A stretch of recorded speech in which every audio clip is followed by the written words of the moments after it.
오늘 제목은 언약궤를 옮긴 다윗이에요. 어떤 말씀인지 대충은 다 알죠? 알 것 같죠? 자, 사무엘 하, 지금 우리가 사무엘을 하고 있는데 사무엘 하 6장 말씀이거든요. 근데 이 말씀이 사실 역대상 말씀하고도 연결이 돼 있어요. 그래서 그 사무엘 하와 역대상을 가지고 선생님이 만들어 봤습니다. 준비했습니다. 같이 들을게요. 같이 큰 소리로 읽어볼게요. 시작. 그들이 나곤의 타작마당에 이르러서는 소들이 띠므로 웃사가 손을 들어 하나님의 궤를 붙들었더니 여호와 하나님이 웃사가 잘못함으로 말미암아 진노하사 그를 그곳에서 치시니 그가 거기 하나님의 궤 곁에서 죽으니라. 그림이 생각이 나죠? 상상이 되죠? 어떤 상황인지. 잘 모를까? 들어가 볼게요. 자, 드디어 이스라엘의 왕이 됐습니다. 다윗이 가장 먼저 예루살렘 성을 정복했고요. 그래서 다윗성이라고도 해요. 자, 성도 정복을 했고, 그리고 자기가 살 궁전도 만들었습니다. 옆에 있는 두 나라의 왕이 다윗한테 잘 보려고 막 자기네 나라에 나오는 백향목을 막 갖다 줘서 궁전 만들라고 이렇게 해서 궁전까지 만들었어요. 그리고 다윗과 함께 했던 그 용사들 있잖아요. 환난당한 자, 억울한 자, 빚진 자, 그런 사람들이, 그 하찮은 사람들이요 13년 만에 용사들이 됐어요. 그래서 이 나라를 이렇게 준비하는데 그들이 큰 힘이 됐어. 다윗에게는 부족함이 없어 보였어요. 근데 아니야. 다윗은 한 곳에, 마음 한 곳에 허전한 게 있었어. 그게 뭐였냐면은 하나님의 언약궤가 가까이 있지 않은 게 다윗에게는 많이 힘들었어요. 하나님의 언약궤는 어떤 의미가 있냐면요. 하나님의 임재가 있는 언약궤라고 그랬어요. 그래서 다윗이 자, 나라를 세웠어. 이 나라는 하나님의 나라야. 그리고 다윗이 광야에서 14년 동안 경험한 게 뭐야? 하나님과 함께하는 거. 하나님이 도우심이었잖아. 그렇기 때문에 이 언약궤를 모시는 게 정말 다윗에게는 되게 큰 소망이었어요. 근데 얘들아, 이 언약궤가 어디 있는지 아니? 어디 있는 것 같아? 블레셋에 있는 것 같아? 왜 블레셋이라고 생각했어? 우리 동률이는?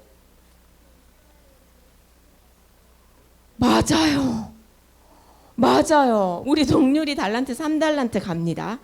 와, 여러분, 내가 이거 기억하는 친구가 있을까 싶었는데 옛날에요. 사무엘 어렸을 때 엘리 제사장 생각나죠? 그 엘리 제사장한테는 아들 둘이 있었잖아. 홈니와 비느하스. 걔네들이 블레셋 전쟁 났을 때 자꾸 전쟁이 지니까 이 하나님의 언약궤를 가지고 그 전쟁터로 갔어요. 자, 이겼어요? 졌어요? 졌어요. 완전히 졌어요. 그래서 그 자리에서 이 홈니와 비느하스 죽었고요. 엘리 제사장 그 소식 듣고 꽈당 넘어져서, 맞아, 의자에 넘어져서 죽었고요. 그리고 이거는 블레셋의 언약궤는 가져갔는데 블레셋 그 도시들이 어떻게 됐어? 저주를 입어가지고 사람들이 죽어가니까 얘네들이 다시 유다한테 갖다 줬어요. 갖다 줘서 유다 민족이 이걸 어디다 놔뒀냐면은 기랏 여아림이라는 동네에 아비나답의 집에 갖다 놨어요. 아비나답은 레위 사람이야. 아비나답 집에 이거를 갖다 놨는데요. 장작 70년이 넘는 시간이었어요. 그때부터 다윗이 왕이 돼서 언약궤를 다시 모시려는 시간까지 70년의 시간이 지났어. 그 70년 동안 이스라엘 왕국이 세워졌는데도 이 언약궤를 다시 제자리에 갖다 놓을 생각을 못한 거야. 우선은 사울 자체가 하나님한테 관심이 없었어요.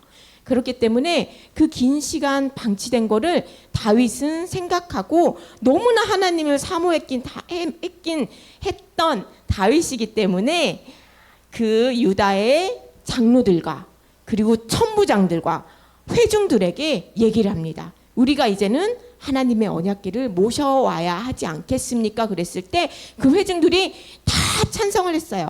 맞아요. 우리 하나님의 언약궤를 이제 가지고 와요. 그래서 많은 이스라엘 백성들과 또 군사 3만 명을 데리고 기랏 여아림에 가서 하나님의 언약궤를 가지고 옵니다.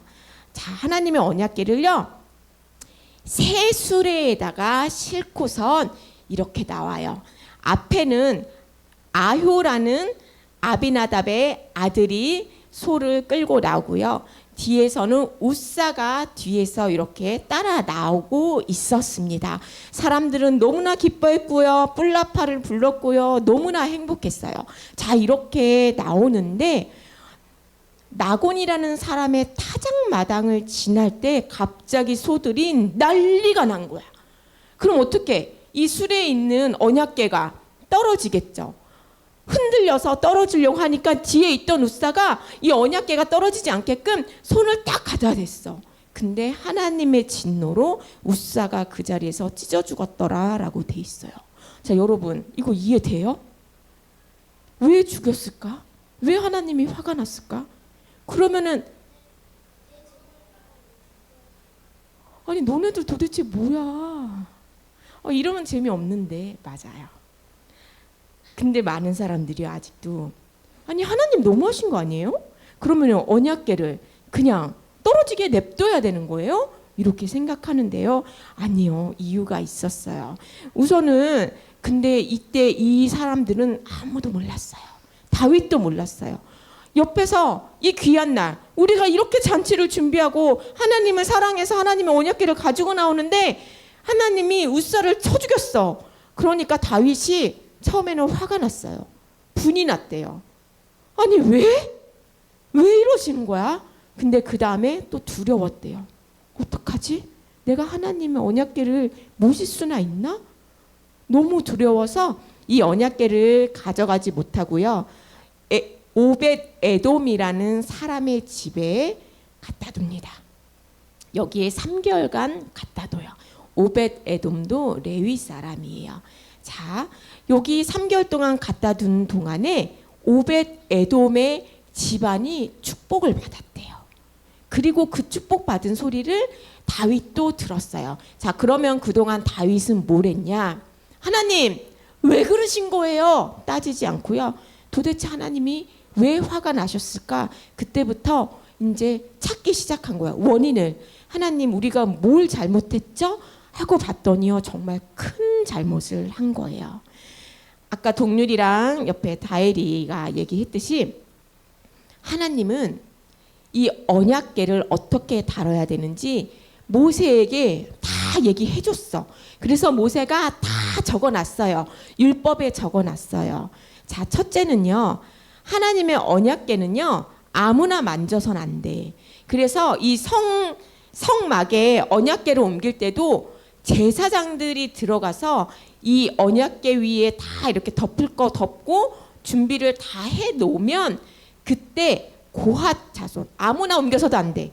고핫 자손만 옮길 수 있어요. 레위 지파 고핫 자손들만 가서 여기다가 채를 이렇게 꽂고 그 채의 어깨에 메고 나와야 되거든요. 고핫 자손만 매야 되는데 뭐가 있어요? 소가 있어요. 그리고 두 번째 어깨에 매야 되는데 뭐가 있어요? 수레가 있어요. 자, 세 번째 그 언약궤는 아무나 만져선 안 돼요. 죽어야. 아예 하나님이 얘기했어. 언약궤에 손대는 사람 죽는다. 그래서 옛날에 블레셋하고 이스라엘 싸움 때 그 블레셋이 요것만 있으면 막 그 지방이 저주를 받으니까 막 전염병이 도니까 유다한테 이렇게 갖다 줬을 때 그 유다 사람들이 와 좋다 하면서 이렇게 받다가 그 자리에서 죽은 사람 몇만 명이었거든요. 근데 그걸 70년 동안 아무도 몰랐던 거야. 이 새 수레에 올려다 놓고 소로 끌고 오게 하는 방법은요. 블레셋의 방법이었어요. 블레셋이 이 언약궤를 다시 유다 사람들한테 돌려줄 때 블레셋이 이렇게 했거든. 근데 걔네들은 모르잖아. 새 수레에다가 언약궤 올려놓고 새끼 갓난 암소 2마리로 이렇게 그냥 가라 하고 보냈던 블레셋의 방법으로 이 다윗과 이스라엘 사람들이 그렇게 했던 거예요. 그걸 다윗이 알았습니다. 아, 우리가 하나님의 뜻을 몰랐구나. 우리가 마음만 앞섰지. 하나님 사랑해요. 하나님 사랑하니까 이렇게 해드릴게요. 우리가 마음만 앞섰지 하나님의 마음을 몰랐던 거예요. 그래서 웃사가 거기서 찢어 죽을 수밖에 없는 거는 그거는 하나님이 미리 명령했던 거야. 하나님이 내가 그렇게 할 거야 미리 얘기해 줬던 거예요. 근데 그거를 몰랐어요. 자, 그래서 다윗은 다시 준비합니다. 하나님의 언약궤를 모실 장막을 준비했대요. 그러면은 그전에는 그런 것도 없이 그냥 가지고 오려고 했었나 봐. 우선 하나님의 언약궤를 모실 장막을 준비했고요. 그리고 언약궤를 모시기 전에 전국에 있는 아론의 자손들, 그 레위 지파 사람들을 불러 모읍니다. 왜 그럴까? 아론의 자손 레위 지파 사람들을 불러 모으는 이유는 이 성물을 다룰 수 있는 사람들이 레위 지파 사람들이기 때문이에요.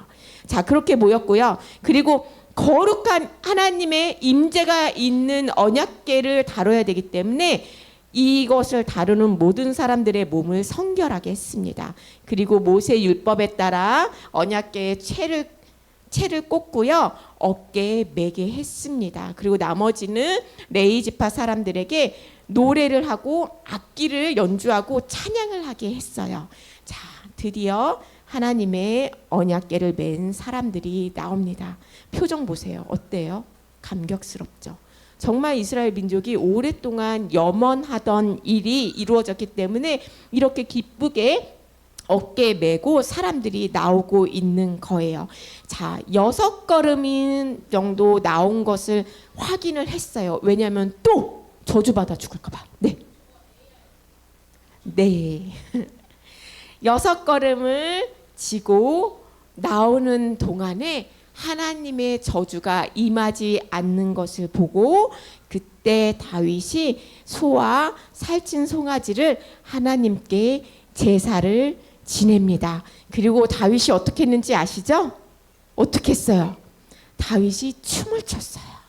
다윗이 화려한 왕복을 입지 않고요, 하얀 세마포 에봇을 입고요, 그 앞에서 하나님 앞에 찬양을 하고 춤을 췄어요. 왜? 너무 좋아서. 다윗만 그런 게 아니라요, 온 이스라엘 회중이 하나님을 찬양하며 기뻐했어요. 여러분 어때요? 근데 아까 5분 전에 10분 전에 여러분의 찬양이 이렇게 아름다웠어요. 정말 기쁘게 찬양했어요. 하나님이 이 다윗과 이스라엘의 이 찬양을 보며 얼마나 기뻐하셨을지 선생님이 친구들을 보면서 느꼈던 그 기쁨이 막 같이 느껴지는 것 같았어요.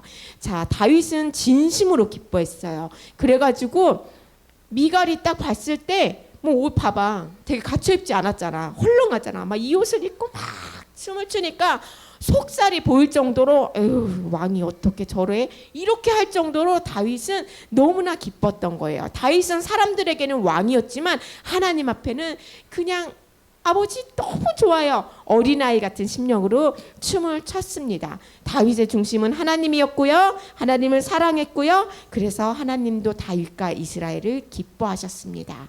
자, 여러분, 우리 친구들이 아까 미리 말하긴 했지만 우리 동료리가 먼저 얘기하긴 했지만 언약궤를요 70년 이상을 모신 아비나답의 자손은 왜 죽음을 맞이했었을까요? 왜 죽었을까? 아까 말했잖아. 제사장만 만질 수 있는데 그렇게 안 했죠? 맞아요. 이 아비나답의 가족들이요 하나님을 경외하는 마음이 없었어요.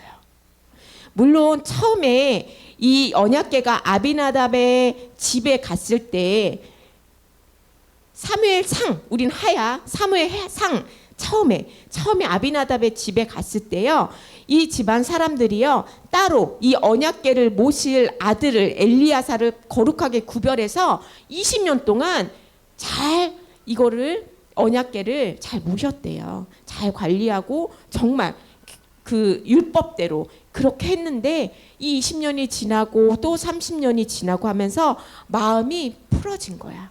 하나님에 대한 경외함이 없어진 거예요. 안일한 태도로 이 특히나 아요나 우사는 몇 살일지 모르겠지만 태어나면서부터 우리 집에 있었어. 저 언약궤가 그냥 우리 집 한 구석에 있었던 거예요. 그렇기 때문에 저거에 대해서 그냥 이게 하나님의 임재라고 생각하기보다 그냥 우리 집의 한 가구처럼 그냥 비싼 가구처럼 그렇게 있었던 거예요. 그래서 이 언약궤에 손은 대는 거 아무렇지도 않았고요. 여기가 레위 지파 사람들이랬잖아. 이스라엘 민족들 중에서 하나님의 율법에 가장 잘하는 사람들이 레위 지파 사람들인데 그 레위 지파 사람들이 언약궤를 옮긴다고 그랬는데 준비를 했어요, 안 했어요? 안 했어요. 물론 나름대로 자기네들은 했다고 해요. 근데 세상적 방법, 블레셋의 방법으로 준비했어요. 하나님이 알려주신 방법은 알지도 못했고요. 알려고 하지도 않았고요. 준비하지 않은 상태로 이렇게 왔어요. 그래서 시간이 흐르면서 이 안일했던 것 때문에 하나님의 저주가 임한 거예요. 하나님이 아비나답을 미워해서 그런 게 아니라 하나님의 공의로 인해서 죽은 거예요. 그리고 이 언약궤를 어떻게 옮겨야 되는지 다윗도 몰랐고 이스라엘 모든 사람들이 몰랐습니다. 네. 예. 아니요. 그거는 아비가일이에요. 비슷하죠? 네. 아닙니다. 네. 아니란 게 그냥 마음이 풀어진 거예요. 경외함을 가지고 잘해드려야지 이렇게 긴장하고 이렇게 해야 되는데 아우 대충 해도 돼. 게을러진 거예요. 마음이.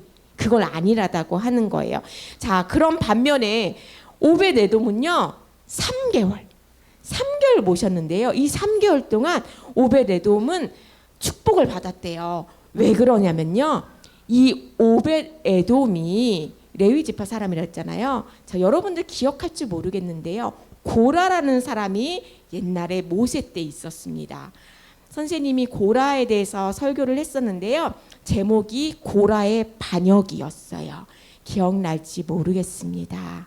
모세와 아론이 출애굽해서 나올 때 고라가 왜 너네만 하나님의 백성이야? 우리도 하나님의 백성이야. 왜 네 아론 뭔데 너는 제사장으로 맨날 제사만 드리고 맨날 멋진 옷만 입고 있는데 왜 우리는 힘들게 짐이나 옮기고 뒷정리나 하고 청소만 해야 되는데 우리도 하나님의 백성이고 나도 할 수 있어 이랬어요. 고라는요 모세랑 친척이야. 친척. 거의 사촌 정도 되는 가까운 친척인데 그렇게 반역해서 그 고라 편에 선 자들이 땅이 갈라지면서 그 자리에서 그냥 다 죽었죠. 맞아요. 다 파묻혀 죽었어요. 그 고라의 자손이에요. 그때 고라의 자손 다 죽은 거 아니에요? 봤더니요. 고라의 아들들 중에서 아버지 저건 아닌데 아버지 편에서 쓸 수 없는데 아버지 저러면 안 되는데 하고 아버지 편에 서지 않았던 아들이 있었나 봐요. 그 아들의 후손이 있는데요. 그들이 계속 하나님의 성막 성전의 남쪽 문을 지키는 문지기로 역할을 하고 있었고요. 또 그들이 찬양을 했어요. 그 중에 한 명이 오벳 에돔인이었습니다. 오벳 에돔과 그 조상들은요, 자기네 아버지와 그 집안이 하나님 앞에 경외함을 잃어버리고 반역했을 때 어떤 벌을 받았는지 눈으로 목격했어요. 그래서 하나님이 얼마나 무서운 분인지, 전능하신 분인지, 하나님의 권위가 얼마나 큰 건지 알았기 때문에 대대손손 그거를 자손들에게 철저하게 알려줬어요. 그래서 이 오벳 에돔은요, 그 언약궤가 흔들렸을 때 우사가 닿자마자 우사가 쳐 죽은 걸 보고 사람들이 얼마나 두려웠겠어. 저 언약궤 어떡하지? 아무도 건들지 못할 때 오벳에돔이 저희 집에 모시겠습니다. 기꺼이 자기 집에 하나님의 언약궤를 모셨어요. 그리고 그 경외함을 가지고 그 3개월간 하나님의 언약궤를 관리를 했습니다. 그렇게 해서 축복을 받은 거예요. 여러분, 오벳 에돔하고 아비나답의 자손하고 차이 뭐냐면요. 하나님을 경외함과 경외하지 않음이에요. 그리고 그 대가는 심판과 축복이었어요. 여러분, 왜 소들이 타작마당 지나갈 때 난리를 폈는지 아세요? 어떤 사람은 그렇게 얘기하더라고요. 타작마당이 그 이삭 알곡과 쭉정이를 이렇게 가르려고 막 이렇게 터는 이삭 터는 곳이거든. 거기 곡식들이 있어서 그거 먹으려고 막 갔다고 그렇게 말한 사람이 있는데 아니요. 여러분 성경에 타작마당 몇 번 나옵니다. 타작마당은요 심판 자리예요. 알곡과 쭉정이를 거르는 장소예요. 그곳을 지날 때 하나님께서 하나님 뜻이 아닌 것을 보여주신 거야. 이거 아니다. 니네가 나를 사랑할지 몰라도 나에 대해서 알지 못함을 니네가 기억해라. 그거를 알려주신 거였어요. 그래서 여러분 그거를 알고 다시 하나님 앞에 경외함으로 나가서 하나님의 뜻을 구했던 다윗을 하나님께서 기뻐하셨습니다. 그게 진짜 사랑이에요. 여러분, 내가 진짜 사랑하는 건 뭐냐면요, 내가 서주리를 너무 사랑해. 그래서 몸에 좋은 거를 막 먹이고 싶어. 막 흑염소도 먹이고 싶고, 막 하루에 1시간씩 운동을 시키고 싶고, 막 6시간씩 공부를 가르치고 싶고, 내가 얘를 너무 사랑하니까. 제가 이거 좋아할까? 좋아할까? 안 좋아하지? 아니야. 그거는 내 사랑이지 상대방이 원하는 사랑 아니에요. 정말 사랑하면요, 상대방이 원하는 걸 내가 알고 기억하고 챙겨주고 해주는 게 그게 진짜 사랑이거든요.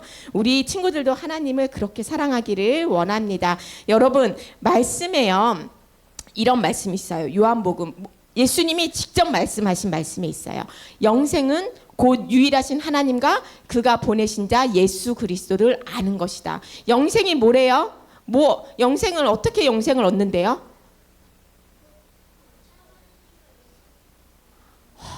하나님과 예수님을 아는 것이 영생이래요. 하나님 저 사랑해요, 말로만 사랑해요가 아니라 정말 그 사랑하는 하나님과 예수님이 원하는 게 뭔지 알아서 그거에 순종했을 때 그게 진짜 사랑이고 영생으로 가는 길입니다. 우리 친구들이 기억하시고 이번 한 주, 하나님, 내가 하나님이 원하시는 걸 하고 싶어요. 알고 싶으면 말씀을 읽으시면 됩니다. 그 말씀 안에 하나님의 뜻이 다 있어요. 그래서 우리 친구들이 하나님의 사랑을 기억했으면 좋겠습니다. 기도하겠습니다.